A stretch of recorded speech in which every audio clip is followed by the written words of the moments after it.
Oui,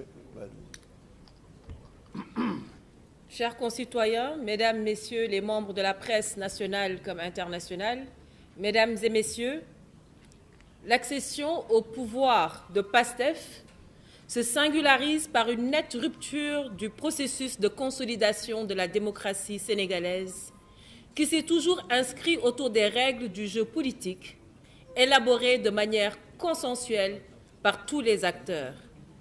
En effet, les élections législatives de novembre 2024 ont été caractérisées par une opacité notoire, allant de la dissimulation de la date du scrutin pour surprendre l'opposition jusqu'à l'utilisation massive de la violence et les arrestations arbitraires, notamment à Dakar, le tout pour s'octroyer une majorité parlementaire mécanique.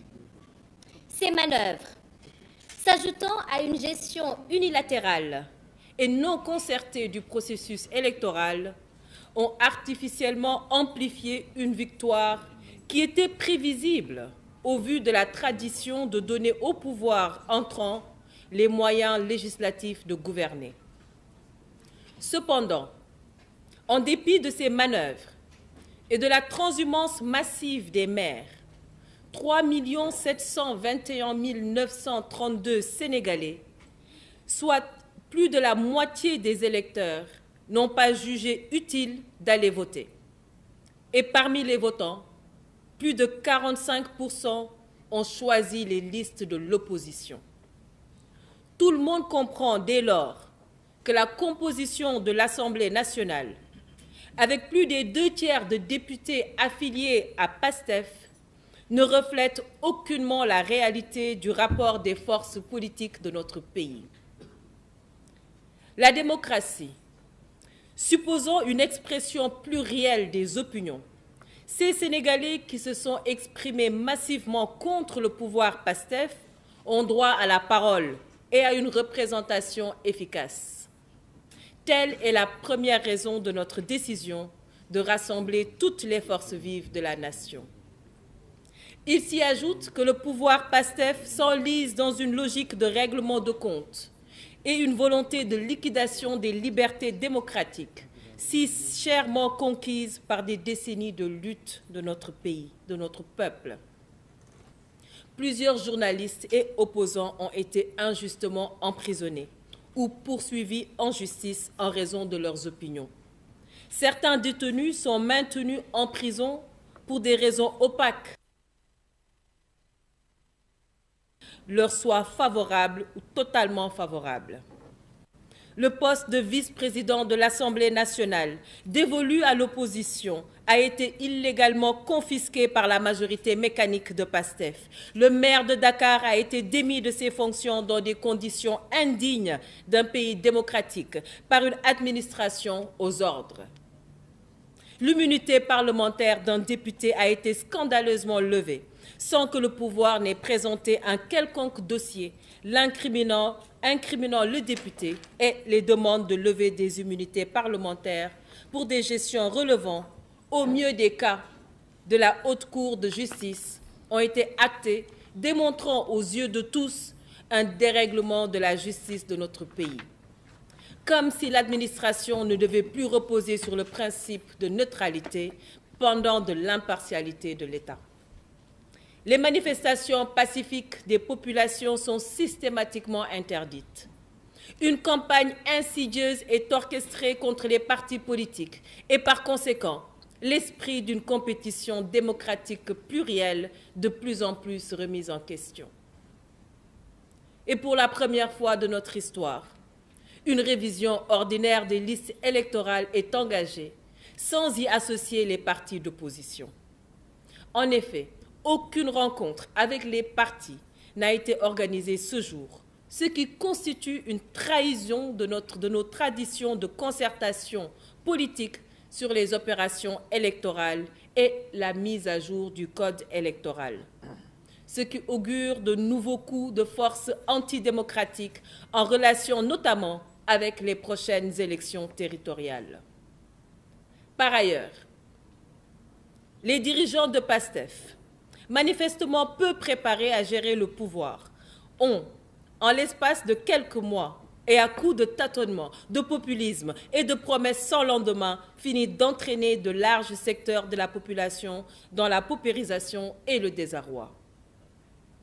La quasi-faillite de l'État, après 10 mois de gestion aventuriste et médiocre de nos finances publiques, vient d'être officiellement avouée par le pouvoir. Et ce sont les populations déjà pressurisées qui en paient le prix. À l'exemple des victimes des inondations dans la vallée du fleuve Sénégal, qui se plaignent de l'absence de soutien effectif du gouvernement, malgré les importants moyens qui avaient été annoncés à des paysans confrontés à l'échec de la campagne agricole, notamment arachidière, sans que le gouvernement ne songe un seul instant à des mesures de solidarité. Dans le même temps, les étudiants se mobilisent contre le non-paiement de leurs bourses et le blocage des chantiers d'infrastructures universitaires. Plus globalement, le désespoir de la jeunesse s'exprime dans la recrudescence préoccupante des départs en pirogue vers l'Europe et les images insoutenables des rassemblements consécutifs aux promesses intempestives de départ vers l'Espagne pour 2 mois de cueillette dans les champs. C'est donc peu dire que d'indiquer que la désillusion a commencé à s'installer partout sur le territoire national. Ces raisons majeures fondent notre engagement à nous mobiliser pour défendre notre République, dont les valeurs fondamentales se trouvent gravement menacées par les agissements du pouvoir PASTEF. C'est pourquoi nous décidons de constituer une alliance dénommée Front pour la défense de la démocratie et de la République, FDR.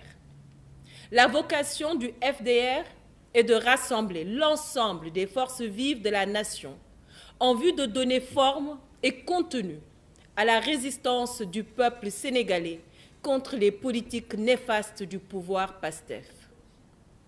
Le FDR engagera dans les prochaines semaines des actions décisives autour des exigences suivantes.